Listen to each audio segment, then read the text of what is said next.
Welcome to Jane's Dreamy Bookshelf.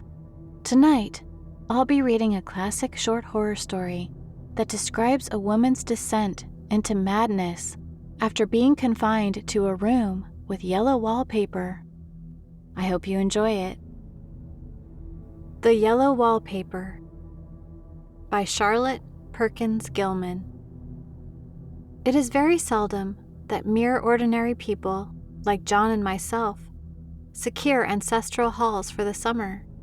A colonial mansion, a hereditary estate, I would say a haunted house, and reach the height of romantic felicity. But that would be asking too much of fate. Still, I will proudly declare that there is something queer about it. Else, why should it be let so cheaply? And why have stood so long untenanted? John laughs at me, of course, but one expects that in marriage. John is practical in the extreme. He has no patience with faith, an intense horror of superstition, and he scoffs openly at any talk of things not to be felt and seen and put down in figures. John is a physician, and perhaps, I would not say it to a living soul, of course, but this is dead paper and a great relief to my mind. Perhaps that is one reason I do not get well faster. You see, he does not believe I am sick. And what can one do? If a physician of high standing and one's own husband assures friends and relatives that there is really nothing the matter with one but temporary nervous depression, a slight hysterical tendency, what is one to do? My brother is also a physician and also of high standing, and he says the same thing. So I take phosphates, or phosphites, whichever it is, and tonics, and journeys, and air, and exercise, and am absolutely forbidden to work until I am well again. Personally, I disagree with their ideas. Personally, I believe that congenial work with excitement and change would do me good. But what is one to do? I did write for a while in spite of them, but it does exhaust me a good deal. Having to be so sly about it, or else meet with heavy opposition. I sometimes fancy that in my condition, if I had less opposition and more society and stimulus, but John says the very worst thing I can do is think about my condition, and I confess it always makes me feel bad, so I will let it alone and talk about the house. The most beautiful place. It is quite alone, standing well back from the road, quite 3 miles from the village. It makes me think of English places that you read about, for there are hedges and walls and gates that lock, and lots of separate little houses for the gardeners and people. There is a delicious garden. I never saw such a garden, large and shady, full of box-bordered paths, and lined with long grape-covered arbors with seats under them. There were greenhouses too, but they are all broken now. There was some legal trouble, I believe, something about the heirs and co-heirs. Anyhow, the place has been empty for years. That spoils my ghostliness, I am afraid. But I don't care. There is something strange about the house. I can feel it. I even said so to John one moonlight evening, but he said what I felt was a draft and shut the window. I get unreasonably angry with John sometimes. I'm sure I never used to be so sensitive. I think it is due to this nervous condition. But John says if I feel so, I shall neglect proper self-control. So I take pains to control myself, before him at least, and that makes me very tired. I don't like our room a bit. I wanted one downstairs that opened on the piazza and had roses all over the window and such pretty old-fashioned chintz hangings, but John would never hear of it. He said there was only one window and not room for 2 beds, and no near room for him if he took another. He is very careful and loving, and hardly lets me stir without special direction. I have a schedule prescription for each hour in the day. He takes all care from me, and so I feel basely ungrateful not to value it more. He said we came here solely on my account, that I was to have perfect rest and all the air I could get. "Your exercise depends on your strength, my dear," said he, "and your food somewhat on your appetite, but air you can absorb all the time." So we took the nursery at the top of the house. It is a big, airy room, the whole floor nearly, with windows that look all ways, and air and sunshine galore. It was nursery first, and then playground and gymnasium, I should judge, for the windows are barred for little children, and there are rings and things in the walls. The paint and paper look as if a boys' school had used it. It is stripped off, the paper, and great patches all around the head of my bed, about as far as I can reach, and in a great place on the other side of the room, low down. I never saw a worse paper in my life. One of those sprawling, flamboyant patterns, committing every artistic sin. It is dull enough to confuse the eye in following, pronounced enough to constantly irritate and provoke study. And when you follow the lame, uncertain curves for a little distance, they suddenly commit suicide, plunge off at outrageous angles, destroy themselves in unheard-of contradictions. The color is repellent, almost revolting, a smoldering, unclean yellow, strangely faded by the slow-turning sunlight. It is a dull, yet lurid orange in some places, a sickly sulfur tint in others. No wonder the children hated it. I should hate it myself if I had to live in this room long. There comes John, and I must put this away. He hates to have me write a word. We have been here 2 weeks, and I haven't felt like writing before, since that first day. I am sitting by the window now, up in this atrocious nursery, and there is nothing to hinder my writing as much as I please, save lack of strength. John is away all day, and even some nights when his cases are serious. I am glad my case is not serious, but these nervous troubles are dreadfully depressing. John does not know how much I really suffer. He knows there is no reason to suffer, and that satisfies him. Of course, it is only nervousness. It does weigh on me, so not to do my duty in any way. I meant to be such a help to John, such a real rest and comfort.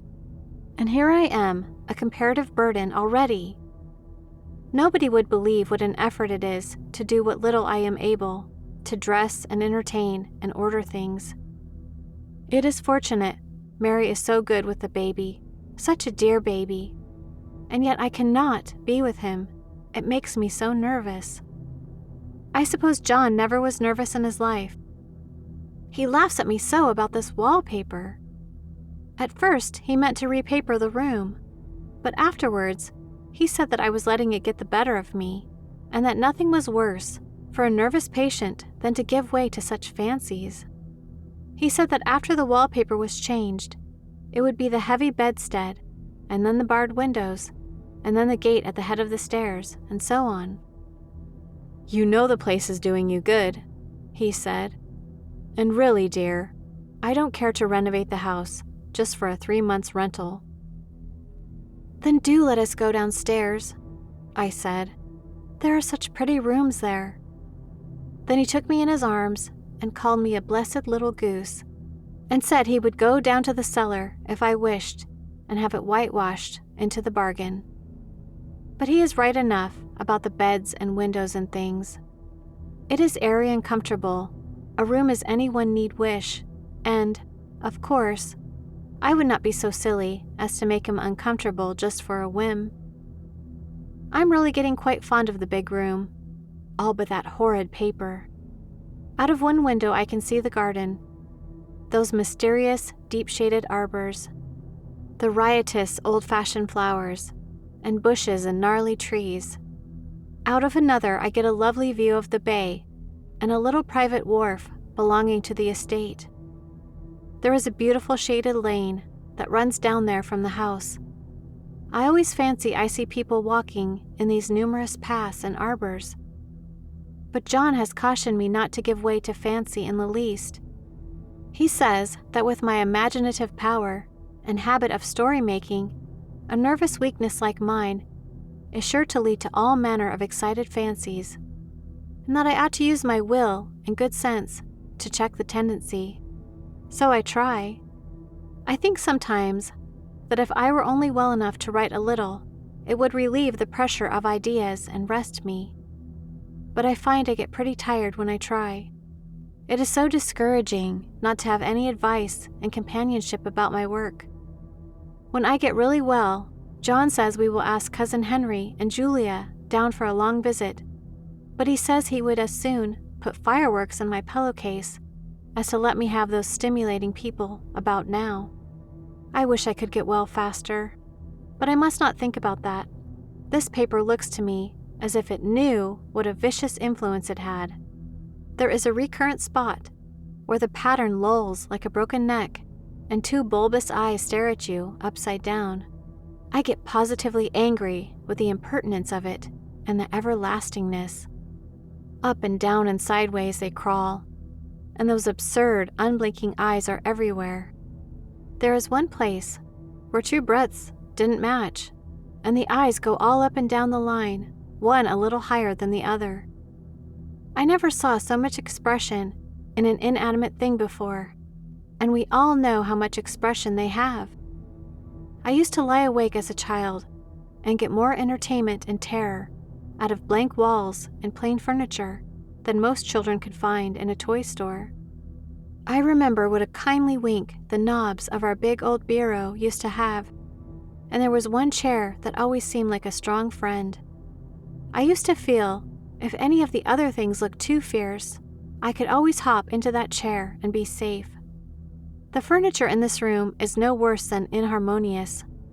However, for we had to bring it all from downstairs.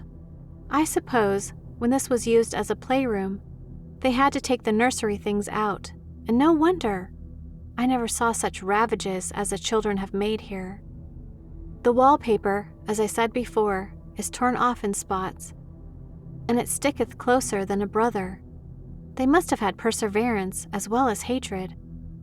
Then the floor is scratched and gouged and splintered. The plaster itself is dug out here and there, and this great heavy bed, which is all we found in the room, looks as if it has been through the wars. But I don't mind it a bit, only the paper.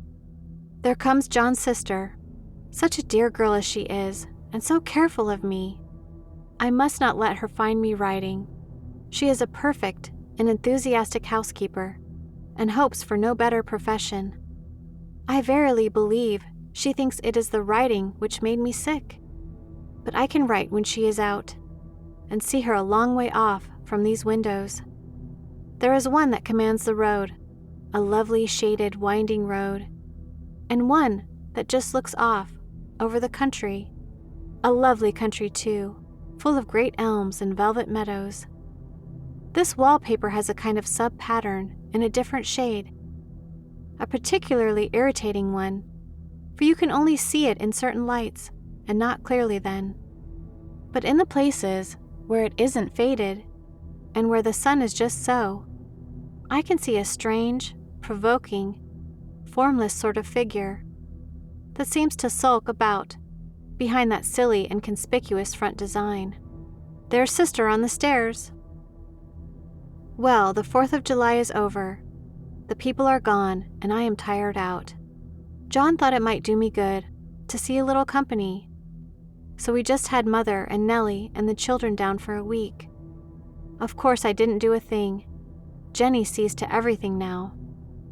But it tired me all the same. John says if I don't pick up faster, he shall send me to Weir Mitchell in the fall. But I don't want to go there at all. I had a friend who was in his hands once, and she says he is just like John and my brother, only more so. Besides, it is such an undertaking to go so far. I don't feel as if it was worthwhile to turn my hand over for anything, and I'm getting dreadfully fretful and querulous. I cry at nothing, and cry most of the time. Of course I don't when John is here, or anybody else, but when I am alone, and I am alone a good deal just now. John is kept in town very often by serious cases, and Jenny is good and lets me alone when I want her to. So I walk a little in the garden or down that lovely lane, sit on the porch under the roses, and lie down up here a good deal. I'm getting really fond of the room in spite of the wallpaper. Perhaps because of the wallpaper. It dwells in my mind so. I lie here on this great immovable bed. It is nailed down, I believe, and follow that pattern about by the hour. It is as good as gymnastics, I assure you. I start, we'll say, at the bottom, down in the corner, over there, where it has not been touched, and I determine, for the thousandth time, that I will follow that pointless pattern to some sort of conclusion. I know a little of the principle of design, and I know this thing was not arranged on any laws of radiation, or alternation, or repetition, or symmetry, or anything else that I ever heard of. It is repeated, of course, by the breaths, but not otherwise.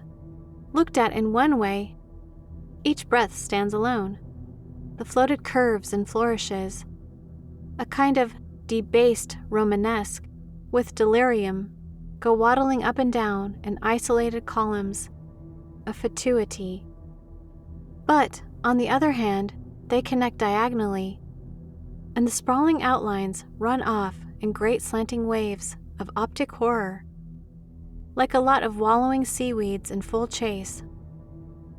The whole thing goes horizontally too, at least it seems so, and I exhaust myself in trying to distinguish the order of its going in that direction. They have used a horizontal breadth for a frieze, and that adds wonderfully to the confusion. There is one end of the room where it is almost intact, and there, when the cross lights fade and the low sun shines directly upon it, I can almost fancy radiation after all. The interminable grotesques seem to form around a common center and rush off in headlong plunges of equal distraction. It makes me tired to follow it. I will take a nap, I guess. I don't know why I should write this. I don't want to. I don't feel able. And I know John would think it absurd, but I must say what I feel and think in some way. It is such a relief. But the effort is getting to be greater than the relief. Half the time now, I am awfully lazy and lie down ever so much. John says I mustn't lose my strength and has me take cod liver oil and lots of tonics and things, to say nothing of ale and wine and rare meat. Dear John, he loves me very dearly and hates to have me sick. I tried to have a real earnest, reasonable talk with him the other day and tell him how I wish he would let me go and make a visit to Cousin Henry and Julia. But he said I wasn't able to go, nor able to stand it after I got there. And I did not make out a very good case for myself, for I was crying before I had finished. It is getting to be a great effort for me to think straight. Just this nervous weakness, I suppose. And dear John gathered me up in his arms and just carried me upstairs and laid me on the bed and sat by me and read to me till it tired my head. He said I was his darling and his comfort and all he had, and that I must take care of myself for his sake and keep well. He says no one but myself can help me out of it, that I must use my will and self-control and not let any silly fancies run away with me. There's one comfort: the baby is well and happy and does not have to occupy this nursery with a horrid wallpaper. If we had not used it, that blessed child would have. What a fortunate escape. Why, I wouldn't have a child of mine, an impressionable little thing, live in such a room for worlds. I never thought of it before, but it is lucky that John kept me here after all. I can stand it so much easier than a baby, you see. Of course, I never mention it to them anymore. I am too wise, but I keep watch of it all the same. There are things in that paper that nobody knows but me, or ever will. Behind that outside pattern, the dim shapes get clearer every day. It is always the same shape, only very numerous, and it is like a woman stooping down and creeping about behind that pattern. I don't like it a bit. I wonder, I begin to think, I wish John would take me away from here. It is so hard to talk with John about my case, because he is so wise and because he loves me so. But I tried it last night. It was moonlight. The moon shines in all around, just as the sun does. I hate to see it sometimes. It creeps so slowly, and always comes in by one window or another. John was asleep, and I hated to waken him, so I kept still and watched the moonlight on that undulating wallpaper till I felt creepy. The faint figure behind seemed to shake the pattern, just as if she wanted to get out. I got up softly and went to feel and see if the paper did move, and when I came back, John was awake. "What is it, little girl?" he said. "Don't go walking about like that, you'll get cold." I thought it was a good time to talk, so I told him that I really was not gaining here, and that I wished he would take me away. "Why, darling," said he, "our lease will be up in 3 weeks, and I can't see how to leave before. The repairs are not done at home, and I cannot possibly leave town just now. Of course, if you were in any danger I could and would, but you really are better, dear, whether you can see it or not. I am a doctor, dear, and I know. You are gaining flesh and color. Your appetite is better. I feel really much easier about you." "I don't weigh a bit more," said I, "nor as much. And my appetite may be better in the evening when you are here, but it is worse in the morning when you are away." "Bless her little heart," said he with a big hug. "She shall be as sick as she pleases. But now, let's improve the shining hours by going to sleep and talk about it in the morning." "And you won't go away?" I asked gloomily. "Why, how can I, dear? It is only 3 weeks more, and then we will take a nice little trip of a few days while Jenny is getting the house ready. Really, dear, you are better." "Better in body, perhaps," I began, and stopped short, for he sat up straight and looked at me with such a stern, reproachful look that I could not say another word. "My darling," said he, "I beg of you, for my sake and for our child's sake, as well as for your own, that you will never for one instant let that idea enter your mind. There is nothing so dangerous, so fascinating to a temperament like yours. It is a false and foolish fancy. Can you not trust me as a physician when I tell you so?"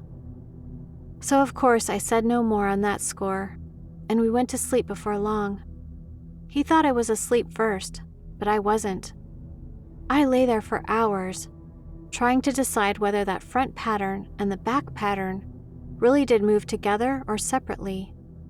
On a pattern like this, by daylight, there is a lack of sequence, a defiance of law, that is a constant irritant to a normal mind. The color is hideous enough, and unreliable enough, and infuriating enough, but the pattern is torturing. You think you have mastered it, but just as you get well underway and following, it turns a back somersault, and there you are. It slaps you in the face, knocks you down, and tramples upon you. It is like a bad dream. The outside pattern is a florid arabesque, reminding one of a fungus. If you can imagine a toadstool in joints, an interminable string of toadstools, budding and sprouting in endless convolutions, why, that is something like it. That is sometimes. There is one marked peculiarity about this paper, a thing nobody seems to notice but myself, and that is that it changes as the light changes. When the sun shoots in through the east window, I always watch for that first long, straight ray. It changes so quickly that I never can quite believe it. That is why I watch it always. By moonlight, the moon shines in all night when there is a moon, I wouldn't know it was the same paper. At night, in any kind of light, in twilight, candlelight, lamplight, and worst of all by moonlight, it becomes bars. The outside pattern, I mean, and the woman behind it, as plain as can be. I didn't realize for a long time what the thing was that showed behind, that dim sub-pattern, but now I am quite sure it is a woman. By daylight she is subdued, quiet. I fancy it is the pattern that keeps her so still. It is so puzzling. It keeps me quiet by the hour. I lie down ever so much now. John says it is good for me and to sleep all I can. Indeed, he started the habit by making me lie down for an hour after each meal. It is a very bad habit, I am convinced, for, you see, I don't sleep. And that cultivates deceit, for I don't tell them I'm awake. Oh no! The fact is, I am getting a little afraid of John. He seems very queer sometimes, and even Jenny has an inexplicable look. It strikes me occasionally, just as a scientific hypothesis, that perhaps it is the paper. I have watched John when he did not know I was looking, and come into the room suddenly on the most innocent excuses, and I've caught him several times looking at the paper. And Jenny too. I caught Jenny with her hand on it once.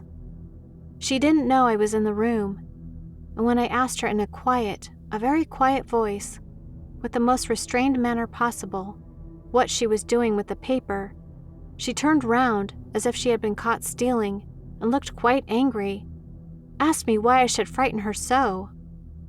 Then she said that the paper stained everything it touched, that she had found yellow smooches on all my clothes and John's, and she wished we would be more careful. Did not that sound innocent? But I know she was studying that pattern, and I am determined that nobody shall find it out but myself. Life is very much more exciting now than it used to be. You see, I have something more to expect, to look forward to watch. I really do eat better, and am more quiet than I was. John is so pleased to see me improve. He laughed a little the other day, and said I seemed to be flourishing in spite of my wallpaper. I turned it off with a laugh.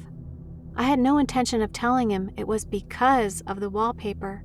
He would make fun of me. He might even want to take me away.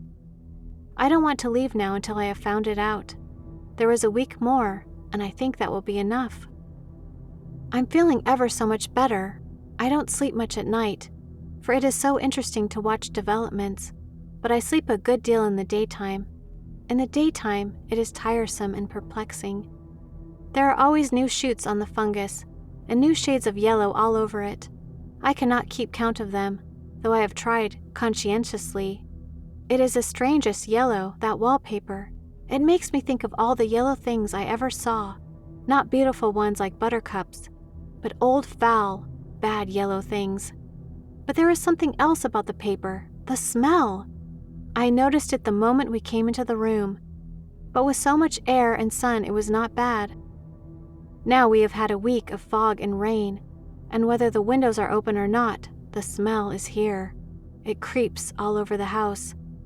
I find it hovering in the dining room, skulking in the parlor, hiding in the hall, lying in wait for me on the stairs. It gets into my hair. Even when I go to ride, if I turn my head suddenly and surprise it, there is that smell. Such a peculiar odor, too. I have spent many hours in trying to analyze it, to find what it smelled like. It is not bad at first and very gentle, but quite the subtlest, most endearing odor I ever met. In this damp weather it is awful. I wake up in the night and find it hanging over me. It used to disturb me at first. I thought seriously of burning the house to reach the smell. But now I am used to it. The only thing I can think of it is like is the color of the paper, a yellow smell. There is a funny mark on this wall, low down, near the mopboard, a streak that runs round the room. It goes behind every piece of furniture, except the bed, a long, straight, even smooch, as if it had been rubbed over and over. I wonder how it was done and who did it and what they did it for. Round and round and round. Round and round and round. It makes me dizzy. I really have discovered something at last. Through watching so much at night, when it changes so, I have finally found out. The front pattern does move, and no wonder. The woman behind shakes it. Sometimes I think there are a great many women behind, and sometimes only one, and she crawls around fast, and her crawling shakes it all over. Then, in the very bright spots, she keeps still, and in the very shady spots, she just takes hold of the bars and shakes them hard.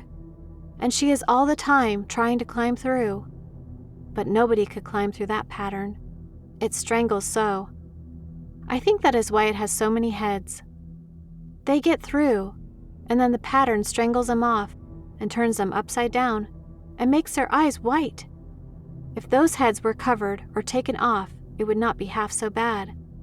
I think that woman gets out in the daytime, and I'll tell you why, privately. I've seen her. I can see her out of every one of my windows. It is the same woman, I know, for she is always creeping, and most women do not creep by daylight. I see her on that long shaded lane, creeping up and down. I see her in those dark grape arbors, creeping all around the garden. I see her on that long road under the trees, creeping along, and when a carriage comes, she hides under the blackberry vines. I don't blame her a bit. It must be very humiliating to be caught creeping by daylight. I always lock the door when I creep by daylight. I can't do it at night, for I know John would suspect something at once. And John is so queer now that I don't want to irritate him. I wish he would take another room. Besides, I don't want anybody to get that woman out at night but myself. I often wonder if I could see her out of all the windows at once, but turn as fast as I can only see out of one at one time. And though I always see her, she may be able to creep faster than I can turn. I have watched her sometimes, away off in the open country, creeping as fast as a cloud shadow in a high wind. If only that top pattern could be gotten off from the under one. I mean to try it little by little. I have found out another funny thing, but I shan't tell it this time. It does not do to trust people too much. There are only 2 more days to get this paper off, and I believe John is beginning to notice. I don't like the look in his eyes. And I heard him ask Jenny a lot of professional questions about me. She had a very good report to give. She said I slept a good deal in the daytime. John knows I don't sleep very well at night, for all I am so quiet. He asked me all sorts of questions too, and pretended to be loving and kind, as if I couldn't see through him. Still, I don't wonder he acts so, sleeping under this paper for 3 months. It only interests me, but I feel sure John and Jenny are secretly affected by it. Hurrah! This is the last day, but it is enough. John is to stay in town overnight and won't be out until this evening. Jenny wanted to sleep with me, the sly thing, but I told her I should undoubtedly rest. Better for a night all alone. That was clever, for really, I wasn't alone a bit. As soon as it was moonlight, and that poor thing began to crawl and shake the pattern, I got up and ran to help her. I pulled and she shook, I shook and she pulled, and before morning, we had peeled off yards of that paper.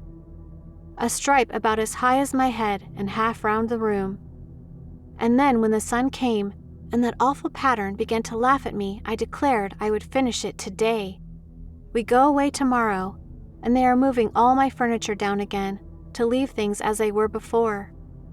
Jenny looked at the wall in amazement, but I told her merrily that I did it out of pure spite at the vicious thing. She laughed and said she wouldn't mind doing it herself, but I must not get tired. How she betrayed herself that time. But I am here, and no person touches this paper but me, not alive. She tried to get me out of the room. It was too patent, but I said it was so quiet and empty and clean now that I believed I would lie down again and sleep all I could, and not to wake me even before dinner. I would call when I woke. So now she is gone, and the servants are gone, and the things are gone, and there is nothing left but that great bedstead, nailed down, with a canvas mattress we found on it. We shall sleep downstairs tonight, and take the boat home tomorrow. I quite enjoy the room, now it is bare again. How those children did tear about here. This bedstead is fairly gnawed. But I must get to work. I have locked the door and thrown the key down into the front path. I don't want to go out, and I don't want to have anybody come in till John comes. I want to astonish him. I've got a rope up here that even Jenny did not find. If that woman does get out and tries to get away, I can tie her. But I forgot I could not reach far without anything to stand on. This bed will not move. I tried to lift and push it until I was lame, and then I got so angry I bit off a little piece at one corner, but it hurt my teeth. Then I peeled off all the paper I could reach standing on the floor. It sticks horribly, and the pattern just enjoys it. All those strangled heads and bulbous eyes and waddling fungus growths just shriek with derision. I am getting angry enough to do something desperate. To jump out of the window would be admirable exercise, but the bars are too strong even to try. Besides, I wouldn't do it. Of course not. I know well enough that a step like that is improper and might be misconstrued. I don't like to look out of the windows even. There are so many of those creeping women, and they creep so fast. I wonder if they all come out of that wallpaper as I did. But I am securely fastened now by my well-hidden rope. You don't get me out in the road there. I suppose I shall have to get back behind that pattern when it comes night, and that is hard. It is so pleasant to be out in this great room and creep around as I please. I don't want to go outside. I won't, even if Jenny asks me to. For outside you have to creep on the ground, and everything is green instead of yellow. But here I can creep smoothly on the floor, and my shoulder just fits in that long smooch around the wall, so I cannot lose my way. Why, there's John at the door. It is no use, young man, you can't open it. How he does call and pound. Now he's crying for an axe. It would be a shame to break down that beautiful door. John, dear, said I in the gentlest voice, the key is down by the front steps, under a plantain leaf. That silenced him for a few moments. Then he said, very quietly indeed, open the door, my darling. I can't, said I. The key is down by the front door, under the plantain leaf. And then I said it again, several times, very gently and slowly, and said it so often that he had to go and see. And he got it, of course, and came in. He stopped short by the door. What is the matter? He cried. For God's sakes, what are you doing? I kept on creeping just the same, but I looked at him over my shoulder. I've got out at last, said I, in spite of you and Jane. And I've pulled off most of the paper, so you can't put me back. Now why should that man have fainted?